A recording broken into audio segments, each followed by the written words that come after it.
আলাইকুম বন্ধুরা, village blog with Mim YouTube চ্যানেলে আপনাদের নিয়ে চলে আসলাম আরেকটি নতুন ব্লগ ভিডিওতে। আজকে আমি আর রায়হান বাবু আমাদের কয়েকটা আমের গাছ আছে সেগুলো দেখতে যাব। এটি হচ্ছে আমাদের হাট খোলায়, মানে আমাদের হাটের পাশে কয়েকটি আমাদের আমের গাছ আছে। তো যাবার আগে আপনাদের কিছু জিনিস দেখাবো। আপনারা যে কৃষ্ণচূড়া গাছটি দেখতে পাচ্ছেন, এটি হচ্ছে আমাদের প্রাইমারি স্কুল, আর প্রাইমারি স্কুলের পাশে হচ্ছে আমাদের একটি মাদ্রাসা আছে। আর সামনে যে গাছগুলো দেখতে পাচ্ছেন এটি হচ্ছে আমাদের হাট। তো এখন আমি হাটের কাছাকাছি চলে আসছি। যে রাস্তাটি বামে গেছে এটি হচ্ছে টিএলপির দিকে, আর যে রাস্তাটি ডানে গেছে এটি হচ্ছে আমাদের থানা অর্থাৎ নিয়ামতপুরের দিকে। আর সামনে হচ্ছে আমাদের সাংসল হাট, এটি প্রতি শনিবারে লাগে। আর সাংসল হাটের সবচেয়ে পুরাতন গাছ এটি হচ্ছে সেই পুরাতন বট গাছ। আপনারা গাছ দেখলে বুঝতে পারছেন গাছটির বয়স কত হতে পারে। আর সামনে আরও কিছু গাছ আছে, এগুলো অনেক পুরাতন, প্রত্যেকটি গাছই হচ্ছে অনেক পুরাতন। আর এই হচ্ছে হাটের ভিতরে জায়গা, আর এই হাটের মাঝখানে একটি পুকুরও আছে আপনারা দেখতে পাচ্ছেন। আর এখানে প্রতি শনিবারে হাট বসে। তো এই হাটের পাশেই আমাদের কয়েকটি আমের গাছ আছে, সেখানে আমি আর রায়হানবাবু এখন যাচ্ছি।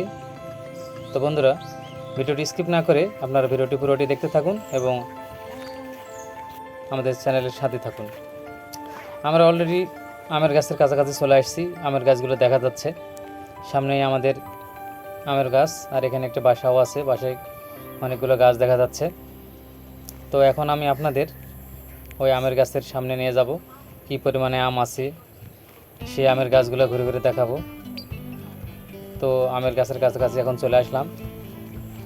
তো এখন আমি আমের গাছের ভিতরে নিয়ে যেয়ে দেখাবো যে কোন গাছে কী পরিমাণে আম আছে আর কোনটাতে আম আছে বা কোনটাতে নাই।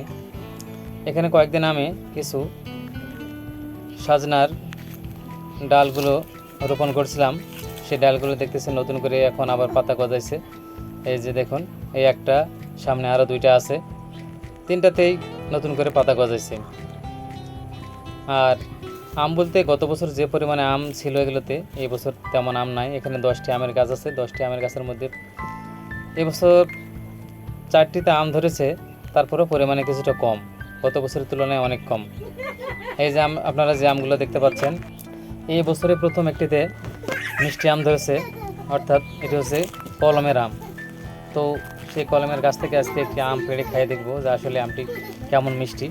আর যেগুলো গোপালভোগ আছে সেগুলো এখনও মোটামুটি আরও কিছুদিন লাগবে, আমগুলো এখনও পুরোপুরি। আমি রায়হান বাবু এখন বাগানে চলে আসছি। দেখো তো রায়হান বাবু, ধরো ধরো, এটা ধরো। রায়হান বাবু আম ধরতে পারতেছে না, তো দেখি রায়হান বাবুর জন্য আমি একটা আম নামে দিই। এগুলো আসলে কাঁচা আম। রায়হান বাবু, তুমি খেতে পারবা কাঁচা আম? ওরে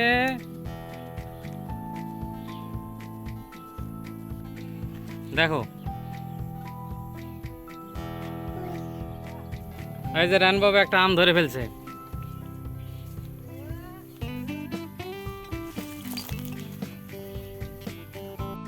মিষ্টি রায়হান বাবু? হ্যাঁ,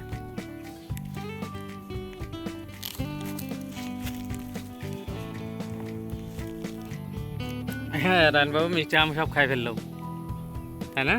মিষ্টি মিষ্টি, এটা আমার হাতেও আছে। তো বন্ধুরা, এই যে পিছনে যে গাছটি দেখতে পাচ্ছেন, এই গাছের আম কলমের আম, তাই না রায়হান? মিষ্টি। চলো এবার বাসার দিকে যায়। হ্যাঁ,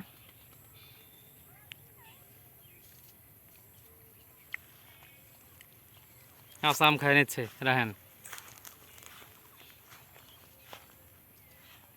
চলো। হ্যাঁ, তো বন্ধুরা, আমি আর রায়হান বাবু এখন বাসার দিকে চলে যাচ্ছি। তো কেমন লাগলো আজকে আমাদের এই ভিডিওটি অবশ্যই কমেন্টস করে জানাবেন। ভিডিওতে একটি লাইক এবং কমেন্টস করতে ভুলবেন না। পরবর্তীতে দেখা হবে নতুন কোনো ভিডিও নিয়ে। সে পর্যন্ত সবাই ভালো থাকবেন, সুস্থ থাকবেন। আল্লাহ হাফেজ বন্ধুরা।